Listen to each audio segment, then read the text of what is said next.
नमस्कार, मंडी.com में आपका स्वागत है। मैं हूं भुवन भास्कर। मंडी.com में वैसे तो हर हफ्ते हम खेती किसानी की बात करते हैं और खास तौर से हम एग्री मार्केटिंग पर जोर देते हैं। एग्री मार्केटिंग के अलग अलग विभिन्न पहलुओं से अपने दर्शकों को परिचित कराते हैं।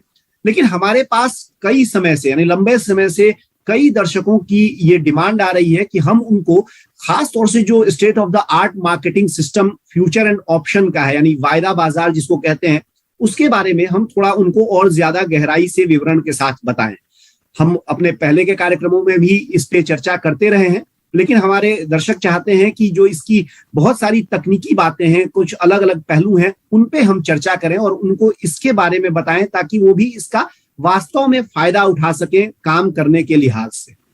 इस लिहाज से आज का मंडी.com बहुत महत्वपूर्ण है और आपको उसका हर शब्द सुनना चाहिए, समझने की कोशिश करनी चाहिए और इससे आपको जो भी क्यूज मिलते हैं वो आप आगे भी समझ सकते हैं। इंटरनेट पे जा सकते हैं और जो एग्री कमोडिटी एक्सचेंजेस हमारे देश के हैं उनके वेबसाइट्स पे आप जा सकते हैं, तो और ज्यादा जानकारी आपको वहां से हासिल हो सकती है।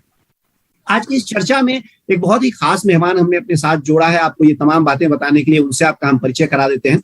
हमारे साथ आज agree commodity exchange, national commodities and derivatives exchange यानी NCDEX के chief business officer Kapil Dev जुड़े हुए हैं। कपिल, आपका बहुत बहुत स्वागत है मंडी.com में। धन्यवाद भुवन। तो कपिल देव से आज के कार्यक्रम में हम ये समझेंगे, आपको मोटे मोटे तौर पे हम बता दें कि आज हमारी चर्चा क्या रहेगी। हम समझेंगे उनसे कि वायदा बाजार क्या है, इसमें अलग अलग टूल्स क्या हैं जो वास्तव में किसानों के लिए फायदेमंद हो सकते हैं और इनका फायदा किस तरह से उठाया जा सकता है। कपिल, इस चर्चा की शुरुआत सबसे पहले मैं करूंगा, जैसे किसी भी तकनीकी विषय पर जब हम जाते हैं तो सबसे पहली बात होती है डिफिनीशन की, उसके परिभाषा की। अगर मैं आपसे कहूं कि वायदा बाजार को एक परिभाषा के तौर पे समझाइए कि वायदा बाजार है क्या, कैसे बताएंगे हमारे किसान भाइयों को आप? देखिए भुवन, जैसे कि इसका नाम ही वायदा बाजार है तो बहुत कुछ समझाने की जरूरत नहीं है। ये एक वायदा होता है जो कि किसी आने वाली डेट के लिए होता है, जो कि आज के लिए नहीं होता है, किसी आने वाली डेट के लिए होता है। और एक किसी भी कृषि जीन्स की भाव को लेकर, उसकी क्वालिटी को लेकर और उसकी डिलीवरी डेट को लेकर दो जो पार्टीज हैं, किसान और बायर के बीच में एक अनुबंधन होता है, एक वायदा होता है कि इस कमोडिटीज को मैं आपसे इस दिन आने वाले महीने में या उसके अगले महीने में या उसके अगले महीने में मैं आपसे ये कमोडिटी खरीदूंगा जिसकी क्वालिटी और प्राइस हम आज ही फिक्स करते हैं। और ये पूरा जो सिस्टम होता है, ये एक जो रेगुलेशन है, जो रूल्स हैं जो सेबी ने डिफाइन किए हुए हैं, उनके तहत, उनके अंतर्गत ये सारा रूल्स और रेगुलेशन डिफाइन होते हैं। और उन रूल्स रेगुलेशन के अंदर में इस तरह का एक वायदा कॉन्ट्रैक्ट बनाया जाता है जिसमें लोग आने वाली तारीख के लिए एक अनुबंधन या कॉन्ट्रैक्ट करते हैं। जी कपिल, आपने कहा आने वाले समय के लिए ये कॉन्ट्रैक्ट करते हैं, तो आने वाला ये समय किस तरह से डिफाइन होता है? और जो कॉन्ट्रैक्ट्स होते हैं वो अगर समय के लिहाज से बात करें, महीनों के लिहाज से बात करें, तो कितने महीनों के कॉन्ट्रैक्ट एक बार में जो एक्सचेंज है उस पर उपलब्ध होता है? देखिए, नॉर्मली अगर देखा जाए तो जितने भी ये वायदा होते हैं ये मंथली एक्सपायरी होती है, यानी कि हर महीने की एक फिक्स डेट के लिए ये वायदा कॉन्ट्रैक्ट किए जाते हैं। और अगर आप इंडियन वायदा बाजार में देखेंगे तो एग्रीकल्चर मार्केट में एक ही जीन्स के लगभग 5 से 6 महीने के वायदे एक साथ चल रहे होते हैं। यानी कि जैसे अभी हम नवंबर मंथ में बैठे हैं तो आपको नवंबर का वायदा, दिसंबर का वायदा, जनवरी का वायदा, फरवरी का और कहीं कहीं पे मार्च और अप्रैल का वायदा भी ट्रेडिंग के लिए उपलब्ध है। जी, तो इसको कपिल थोड़ा मैं समझना चाह रहा हूं कि जैसे आपने कहा कि 4 से 6 महीने का वायदा उपलब्ध है, किसान इसका किस तरह से फायदा उठा सकता है? मैं खास तौर से दोनों मैं अलग अलग आपसे पूछूंगा। अभी मैं ये समझना चाहता हूं कि जो किसान मान लीजिए कि जिसको सीधे वायदा बाजार पे काम नहीं कर सकता है, क्या उसके लिए भी ये जो कीमतें 4-6 महीने की दिखती हैं ये उपयोगी हैं? ये बहुत ही महत्वपूर्ण सवाल है, क्योंकि जब भी हम वायदा बाजार की बात करते हैं तो हम ये बोलते हैं कि किसानों के लिए एक बहुत अच्छा मार्केट है और इसके यूज करके फार्मर अपने आप को जो प्राइस रिस्क है उससे मैनेज कर सकते हैं, उसको मैनेज कर सकते हैं। देखिए, आज के अगर आप ट्रेडिशनल जो एग्रीकल्चर कमोडिटीज का मार्केटिंग सिस्टम है, तो किसान के पास जो प्राइस पॉइंट होता है जिसको लेके वो देखकर वो सारे डिसीजन लेते हैं, चाहे वो सोइंग का डिसीजन हो या हार्वेस्टिंग करके मार्केट में ले जाने का डिसीजन हो, वो मोस्टली स्पॉट प्राइस होता है। और अगर आप इंडियन एग्रीकल्चर सिस्टम देखेंगे तो जब किसान सोइंग करता है तो उसके पास 2 या 3 रेफरेंस प्राइस होते हैं कि लास्ट टाइम मैंने किस प्राइस पे अपना माल बेचा था, ये कमोडिटी अभी के क्या भाव चल रहे हैं, और मे बी थर्ड पॉइंट होता है गवर्नमेंट किस तरीके से उसका एमएसपी डिसाइड कर रही है। बट जब किसान उसको हार्वेस्ट करने जाता है और मार्केट में लेके जाता है, हो सकता है जो प्राइस उसने सोचा था वो प्राइस चेंज हो चुका होता है मोस्ट ऑफ द टाइम, क्योंकि डिमांड सप्लाई चेंज होती रहती है। पर जब अगर आपके पास वायदा है तो इन 3 प्राइस के अलावा किसान ये भी देख सकते हैं कि आने वाले 4 महीने के बाद इस जींस का भाव क्या चल रहा है, वो जो अभी चल रहा है उससे ज्यादा है, उससे कम है, और उस प्राइस को यूज करके कैसे मैं डिसीजन ले सकता हूं और उसके ऊपर उस प्राइस को कैसे मैं लॉक कर सकता हूं अपनी क्रॉप के लिए। तो ये बहुत सारे फैक्टर हैं जो किसान यूज कर रहे हैं और कर सकते हैं जब भी वायदा बाजार की बात होती है। जी, हमारी ये चर्चा जारी रहेगी और कई और सवालों के जवाब हम कपिल देव से जानेंगे। फिलहाल वक्त हो गया एक छोटे से ब्रेक का। बने रहिए हमारे साथ, देखते रहिए मंडी डॉट।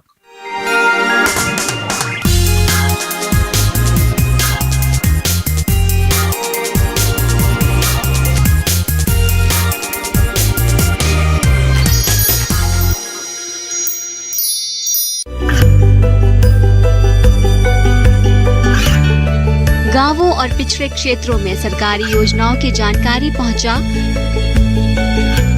देश में कौशल और क्षमता विकास कर ग्रामीणों को सामाजिक बदलाव और विकास से जोड़ने की दूरदर्शन किसान की पहल चौपाल चर्चा देखें सोमवार से शुक्रवार सुबह 9 बजे। खुशहाल होंगे खेत, पशु रहेंगे स्वस्थ, सरकारी स्कीम का होगा लाभ, जब एक्सपर्ट्स का मिलेगा साथ, आपके सवाल विशेषज्ञों के जवाब, सिर्फ एक फोन कॉल की दूरी पर। देखिए किसानों का अपना प्रोग्राम हेलो किसान, सोमवार से शुक्रवार शाम 6 बजे से सिर्फ दूरदर्शन किसान पर।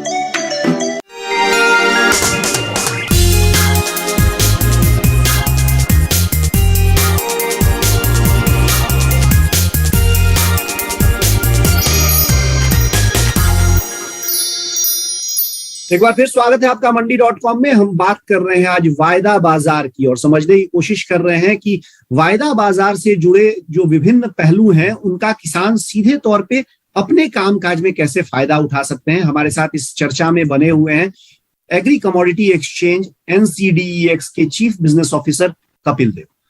कपिल, अभी तो हमने जाना कि वायदा बाजार मोटे मोटे तौर पे क्या है, किस तरह से अनुबंध होते हैं, लेकिन क्या जो ये अनुबंध है उनका फायदा अगर जो किसान है वो उठाना चाहे, खास तौर से मतलब अभी तो आपने प्राइस सिग्नल्स की बात कही है, लेकिन खास तौर से जो FPOs का एक मूवमेंट चल रहा है और केंद्र सरकार ने भी एक बड़ा लक्ष्य रखा है करीब 10,000 FPOs बनाने का, जिसमें से करीब 2,000 FPO ऑलरेडी तैयार हो चुके हैं।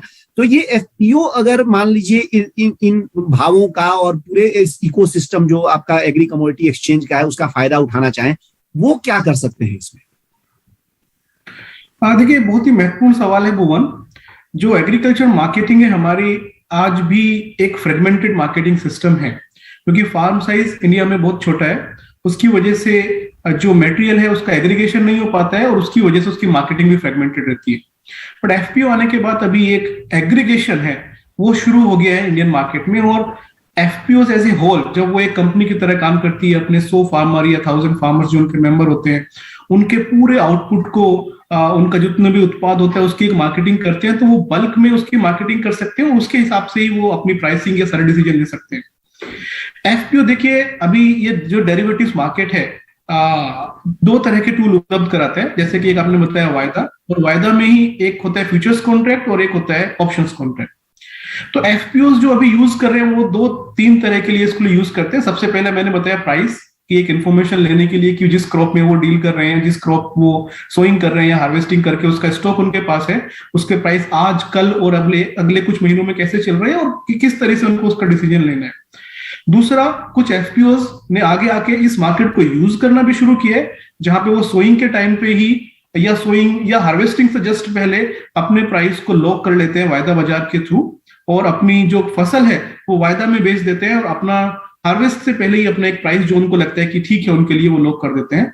और जो बहुत ही रिसेंट है, जो ऑप्शंस है, जो कि हम मानते हैं कि बहुत ही सुटेबल टूल है फार्मर्स के लिए या एफपीओज के लिए, वो ये है कि वो सोइंग के टाइम पे ही अपने प्राइस को लॉक कर सकते हैं, मिनिमम प्राइस को वो लॉक कर सकते हैं, और अगर प्राइस कम होता है तो उनको वो मिनिमम प्राइस मिलता है, और ज्यादा होता है वो अपॉर्चुनिटी भी फार्मर के पास रहती है। तो ये सब जो कॉन्सेप्ट है, जो कि अगर आप दुनिया के बाकी देशों में देखोगे बहुत ही डेवलप हो चुके हैं, फार्मर का बहुत बड़ा रोल है सारे वायदा बाजार में। इंडियन मार्केट में अभी इतना डेवलप नहीं हुआ था इंडियन एग्रीकल्चर सिस्टम में, बट एफपीओज आने के बाद क्योंकि कंसोलिडेशन हो गया, वो एज ए एंटिटी उनका साइज बड़ा हो गया है, बहुत ही प्रोग्रेसिवली हम देख रहे हैं कि जो ये फार्मर प्रोड्यूसर ऑर्गेनाइजेशन है वो आके वायदा बाजार में काम कर रही है। 300 से ज्यादा एफपीओज अभी हमारे साथ एक्टिवली काम कर रही हैं, और हर साल 1 लाख टन के लगभग वो कहीं ना कहीं वायदा बाजार को यूज करके डिपॉजिट भी करते हैं और अपनी पोजीशंस को प्राइस रिस्क से मैनेज भी करते हैं, अपनी जितनी भी उनकी फिजिकल की पोजीशंस हैं। जी कपिल, इस समय एग्री कमोडिटी एक्सचेंजेस पर कौन कौन सी मुख्य ऐसी फसलें हैं जिनके कॉन्ट्रैक्ट उपलब्ध हैं? देखिए, अभी हमारे पास 20+ एग्रीकल्चर वायदा हैं जो अभी हैं। अगर आप मेजरली देखेंगे तो हमारे पास सोयाबीन है, अगर हम किसान के पर्सपेक्टिव से देखें तो ग्वार है, कैस्टर है, धनिया है, जीरा है, टर्मरिक है, मक्का है, बाजरा है, गेहूं है। ये कुछ कमोडिटीज हैं जो एक्टिवली ट्रेड हो रही हैं। कुछ और भी कमोडिटीज हैं, बट चूंकि किसान डायरेक्टली प्रोसेस कमोडिटीज में नहीं होता, तो बट फिर भी मैं बताना चाहूंगा, जैसे ग्वार गम है, सोया रिफाइंड ऑयल है, कॉटन सीड ऑयल केक है, ये ऐसी कुछ कमोडिटी है जो हमारे पास ट्रेड हो रही है। जी कपिल, हमारी ये चर्चा जारी रहेगी। फिलहाल वक्त हो गया एक छोटे से ब्रेक का। ब्रेक से लौटने के बाद कपिल देव से हम पूछेंगे और कुछ सवाल और जानेंगे ऑप्शन के बारे में कुछ और बातें। कुछ बातें तो अभी कपिल ने हमें बताई है। बने रहिए हमारे साथ, देखते रहिए मंडी टॉक।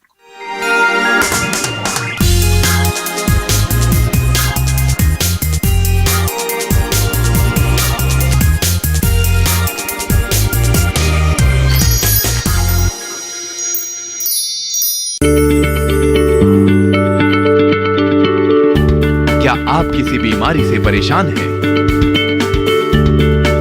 चाहते हैं डॉक्टर की सलाह? तो हम हैं आपके साथ, बताएंगे आपको जीने की राह। समस्याएं आपकी, समाधान देश के मशहूर विशेषज्ञों के। घर बैठे बात करें देश के जाने माने डॉक्टरों से। हमारे लाइव प्रोग्राम स्वस्थ किसान में हर शनिवार शाम 6 बजे से 7 बजे तक। ये कामयाबी है अन्नदाता की, ये कहानी है खेत और खलिहानों की। कैसे करें अपने पशुओं की देखभाल, जानिए गांव-गांव के किसानों का हाल। देखिए गांव किसान, सोमवार से शुक्रवार दोपहर 12 बजे।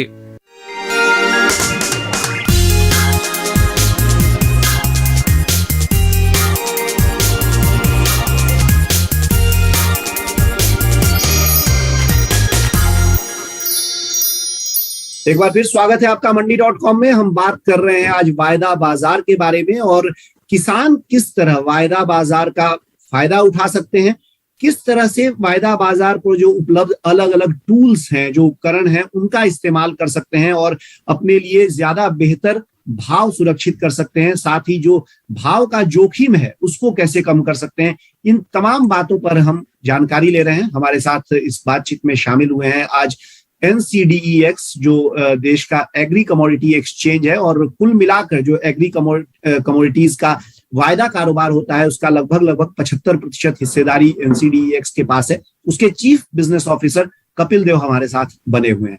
कपिल, ब्रेक पे जाने से पहले जब आप टूल्स के बारे में बता रहे थे, आपने ऑप्शन के बारे में बताया, और आपने एक बात उसमें कही जो मुझे लगता है कि थोड़ा हमारे दर्शकों के लिए, हमारे किसानों के लिए और आपको विस्तार से बताना चाहिए। आपने कहा कि बुआई के समय ही अपना भाव सुरक्षित कर सकते हैं। ये कैसे हो सकता है, क्योंकि भाव तो आखिर हार्वेस्टिंग के समय ही मिल सकता है? देखिए भुवन, जैसे कि पहले हमने डिस्कस किया है कि वायदा में आपको बहुत सारे महीने के प्राइस दिख रहे होते हैं, और चूंकि वायदा की जो अवधि है हमारे यहाँ पे 5 से 6 महीने की होती है, और बहुत सारी एग्रीकल्चर जो क्रॉप है उनका जो ड्यूरेशन है वो 4 से 5 महीने होता है। तो जब किसान सोइंग कर रहा होता है, जैसे कि अभी चने की या मस्टर्ड की या फिर किसी मक्का की सोइंग चल रही है, जो उनके हार्वेस्ट महीने हैं जहां पे वो फसल हार्वेस्ट होती है या उनकी कटाई होती है और फार्मर माल जाके मंडी में बेचता है, उस टाइम के वायदे भी हैं हमारे पास। तो जब सोइंग हो रही होती है, किसान के पास एक वायदा प्राइस होता है उस महीने का जहां पे वो उस फसल को काटने वाला है, और उस प्राइस को देखकर फार्मर अपना डिसीजन ले सकता है कि ये प्राइस मेरे लिए सही है या गलत है। तो जो एक डिसीजन हो गया फार्मर्स का, इन्फॉर्म हो गया कि मैंने ये क्रॉप इस प्राइस को देखकर लगाई है, ना कि उस प्राइस को जो कि आज चल रहा है। अब क्वेश्चन आता है कि उस प्राइस को मैं कैसे लॉक कर सकता हूं, यानी कि कैसे मैं इंश्योर कर सकता हूं कि वो प्राइस मेरे को मिलेगा ही मिलेगा, क्योंकि जब तक वो हार्वेस्ट करेगा हो सकता है फिर कुछ चेंज हो जाए, वो प्राइस वायदे का भी चेंज हो जाए, वायदे के प्राइस डेली बेसिस पे चेंज होते रहते हैं। तो ये जो टूल है ऑप्शंस, ये एक इस तरह की फ्लेक्सिबिलिटी फार्मर्स को देता है जो कि एक इंश्योरेंस की तरह काम करता है। जो इसका ऑप्शंस का एक प्रकार होता है पुट ऑप्शन, जहां पर किसान उस महीने में जहां पे वो फसल को हार्वेस्ट करने वाला है और उस प्राइस को जो उसको लगता है कि ठीक है, उसका एक पुट ऑप्शन खरीद लेता है। उसके लिए उसको कुछ प्रीमियम देना पड़ता है, और जिस प्राइस पे वो पुट ऑप्शन को खरीदता है वो जो प्राइस है वो उसका प्राइस वहां पर लॉक हो जाता है। तो जब किसान फसल हार्वेस्ट करेगा और प्राइस उस टाइम पे सपोज अप्रैल के महीने में 2022 के 5,000 पे किसी किसान ने किसी फसल का प्राइस आज लॉक किया, और जब वो हार्वेस्ट करता है प्राइस 5,000 से नीचे होते हैं, तो ये जो ऑप्शंस का सेटलमेंट मैकेनिज्म है, जिस तरीके से इसका पूरा सेटलमेंट होता है, अगर 5,000 से नीचे का भाव होगा तो वो जो डिफरेंस है 5,000 का और उस भाव का, वो इस सेटलमेंट के मैकेनिज्म के थ्रू किसान को मिल जाएगा। तो अल्टीमेटली उनको 5,000 रुपए का प्राइस मिलेगा। बट गुड पार्ट ये कि अगर उस टाइम पे किसी भी कारणवश भाव ऊपर रहता है 5,000 से, वो ऑप्शन भी फार्मर के पास अवेलेबल रहता है कि वो इस कॉन्ट्रैक्ट को छोड़ के 5,000 से ऊपर का भाव ले सकते हैं। तो जैसे कि इसका नाम ही बोलता है, एक ऑप्शन है फार्मर के पास, जो खरीदते हैं एक विकल्प है कि मैं ये प्रीमियम देके ये प्राइस लॉक कर रहा हूं, अगर उससे ज्यादा होगा तो मैं इस कॉन्ट्रैक्ट को छोड़कर जाने के लिए मतलब इस कॉन्ट्रैक्ट में रहने के लिए मैं बाध्य नहीं हूं, मैं ज्यादा प्राइस भी ले सकता हूँ। जी, यानी ये कैसा टूल है, हिंदी के मुहावरे में अगर कहें तो दोनों हाथों में किसानों के लड्डू आ जाता है। यानी वो चाहें तो नीचे अगर भाव जाते हैं तो उनका भाव फिक्स है, ऊपर जाते हैं तो उसको छोड़कर जो कॉन्ट्रैक्ट है उसको छोड़कर वो बाहर जाके अपना माल बेच सकता है। ठीक है कपिल, मुझे थोड़ा ये समझा दीजिए, क्योंकि अक्सर मीडिया में हम लोग जब चर्चा सुनते हैं कोई कमोडिटी किसी कृषि जिन्स के भाव में बढ़ोतरी होती है, तो कई बार ये बात आती है कि एक्सचेंज की उसमें क्या भूमिका है। इस लिहाज से मैं थोड़ा सा आपसे ये समझना चाह रहा हूं कि एक्सचेंज पर जो भाव तय होते हैं वो कैसे होते हैं, कौन करता है, कौन लोग हैं जो डिसाइड करते हैं कि क्या भाव होगा? देखिए ये एक बहुत ही अच्छा सवाल पूछा आपने भुवन, क्योंकि कई बार जब भाव की बात होती है तो ये बोला जाता है कि एक्सचेंज का भाव है। तो मैं आपके माध्यम से बताना चाहता हूं कि एक्सचेंज का कोई भाव नहीं होता है। हम एक्सचेंज एक कॉन्ट्रैक्ट बना के सेबी से उसका अप्रूवल लेके और जो भी रूल्स एंड रेगुलेशन को फॉलो करते हुए कॉन्ट्रैक्ट ऑफर करती है, और उसके बाद जो मार्केट के बायर और सेलर हैं वो आके उस प्राइस को डिसाइड करते हैं। और जो भी फंडामेंटल हैं, लोगों की जितनी भी डिफरेंट एनालिसिस हैं, किसी को फसल कमजोर लगती है, किसी को अच्छी लगती है, किसी का प्रोडक्शन बारिश के लिए अच्छा होता है, किसी का खराब होता है, प्रोडक्टिविटी, ग्लोबल मार्केट में क्या चल रहा है, एक्सपोर्ट इंपोर्ट का मार्केट किस तरीके से चल रहा है, उन सारे फैक्टर को डिसाइड करते हुए पूरे इंडिया के लोग जो भी उस कमोडिटी में ट्रेड करते हैं वो एक प्राइस पे अराइव करते हैं, जो कि फ्यूचर्स के थ्रू ड्राइव होता है। तो market is always a forward looking factor. Market हमेशा ये अज्यूम करके चलता है कि कल क्या होने वाला है, और उस कल क्या होने वाले को लेके हर लोगों की अपनी अपनी एक्सपेक्टेशन होती है, और उन सारी एक्सपेक्टेशन को मिला के जो प्राइस बनता है उसको फ्यूचर्स प्राइस हम बोलते हैं। तो बेसिकली जो भी फंडामेंटल है जो अभी चल रहे हैं या जो अपकमिंग फंडामेंटल है जो हो सकते हैं, उन सब चीजों को लोग ध्यान में रखते हुए फ्यूचर्स के प्राइस की डिस्कवरी करते हैं, और वो प्राइस जो है डेली मार्केट के लिए अवेलेबल रहते हैं। जी, यानी कुल मिलाकर ये कहा जा सकता है कि एक्सचेंज एक शॉपिंग मॉल की तरह है, जहां अलग अलग दुकानें सजी हुई हैं और उसमें जिसको मन होता है अपना सब माल लेकर आता है, बेचता है, और कोई खरीदने वाला आता है। आपका कहना यह है कि इसमें एक्सचेंज की कोई भूमिका नहीं होती है कि उसमें भाव बढ़ रहा है, घट रहा है या क्या रह रहा है। कपिल, ये थोड़ा सा मुझे बता दीजिए, क्योंकि अब बिल्कुल कार्यक्रम के आखिरी हिस्से में हम लोग हैं और शायद ये आखिरी सवाल हमारा होगा आपसे। कोई एफपीओ अगर मान लीजिए कि एक्सचेंज पर अपने पास जो माल है उसको काम करना चाहता है, कारोबार उसका करना चाहता है, तो एक तो प्रोसेस क्या होगा, कैसे वो इसकी शुरुआत करेगा, और क्या क्या चीजें, क्योंकि क्वालिटी स्पेसिफिकेशंस काफी कड़े रहते हैं एक्सचेंज के, तो उसके हिसाब से क्या चीजें हैं जो उनको ध्यान में रखनी चाहिए? देखिए, कड़े नहीं रहते हैं एक्सचेंज के जो पैरामीटर है। ऑफ कोर्स हम जो फसाई है, food safety authority of India है, या एगमार्क के पैरामीटर हैं जो कि गवर्नमेंट ऑफ इंडिया ने डिसाइड किए हुए हैं, उनको फॉलो करके अपने कॉन्ट्रैक्ट स्पेसिफिकेशन बनाते हैं। But most of the time हमारे जो पैरामीटर है वो फिजिकल मार्केट जिस तरीके से उस कमोडिटी में ट्रेड करता है, जो फेयर एवरेज क्वालिटी होती है, उसके आसपास ही होते हैं। और जैसे कि मैंने बताया कि हर साल एफपीओज आती हैं और 1 लाख टन के से भी ज्यादा की डिलीवरी वो हमारे इसमें करती हैं। बट सावधानी इस बात की रखनी है कि अच्छे से मटेरियल पैक है, जो पैकेजिंग क्वालिटी है वो ठीक है, और मटेरियल इज क्लीन है, एग्रीगेशन है आपके पास, आप उसको जो एक्सचेंज डिफाइंड डिलीवरी लॉट है 5 टन 10 टन 15 टन उतनी क्वांटिटी आपके पास अवेलेबल है, और आपको नियरेस्ट जो वेयर हाउस है उसकी लोकेशन का पता है और वहां तक ले जाने के लिए आपके पास साधन है। और बाकी उसके अलावा जो भी जरूरत पड़ती है, टेक्निकल एक्सपर्टीज, किस तरीके से अकाउंट खोलना है, किस तरीके से उनको मार्जिन देना है, किस तरीके से क्वालिटी को चेक कराना है, उसके लिए जो हमारे ब्रोकर हैं, मेंबर हैं, वो हमेशा से फार्मर के लिए कनेक्टेड रहते हैं। और हमारी भी एक एफपीओ की टीम है जो कि इन सारी एफपीओ को रेगुलर बेसिस पे इन सब चीजों के बारे में अवेयरनेस क्रिएट करती रहती है। जी, ये जो आपने कहा जो मेंबर्स हैं या जहां से जो एफपीओज हैं अपने को रजिस्टर कर सकते हैं, इनकी जानकारी कैसे मिल सकती है एफपीओज को? देखिए, एफपीओज जो है कनेक्ट कर सकते हैं जो भी नियरेस्ट उनके सिटीज है या शहर है, जहां पे जितनी ब्रांचेस होती हैं मेंबर्स की, और जितने भी मेंबर्स हैं, अगर उनको वो एक्सेस नहीं है तो हमारी वेबसाइट पे जाकर जो हमारी एफपीओ टीम है उनसे कनेक्ट कर सकते हैं। हमारा टोल फ्री नंबर है, वहां पे बात करके वो कनेक्ट कर सकते हैं, और जो भी उनकी लोकेशन है, जो भी उनका नियरेस्ट सिटी है, हम उनको गाइड करते हैं कि ये मेंबर हमारे उस सिटी में प्रेजेंट हैं और उन मेंबर से आप जाकर मिल सकते हैं। जी, आपका बहुत बहुत धन्यवाद कपिल, आज आप हमारे साथ कार्यक्रम में शामिल हुए और ये तमाम जानकारियां हमारे दर्शकों के साथ आपने साझा की।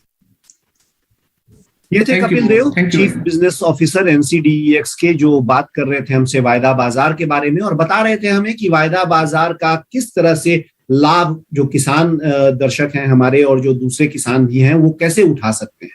फिलहाल अब मंडी.com से मुझे दीजिए इजाजत, लेकिन बने रहिए हमारे साथ, देखते रहिए डीडी किसान, क्योंकि डीडी किसान पर खबरों और कार्यक्रमों का सिलसिला जारी है। आपकी राय हमारे लिए बहुत महत्वपूर्ण है। आप हमारे टोल फ्री नंबर पर कॉल कर सकते हैं और अपनी राय दे सकते हैं। साथ ही आप ईमेल के जरिए भी हमें अपनी राय दे सकते हैं। हमारा ईमेल पता है ncdexmandi@gmail.com।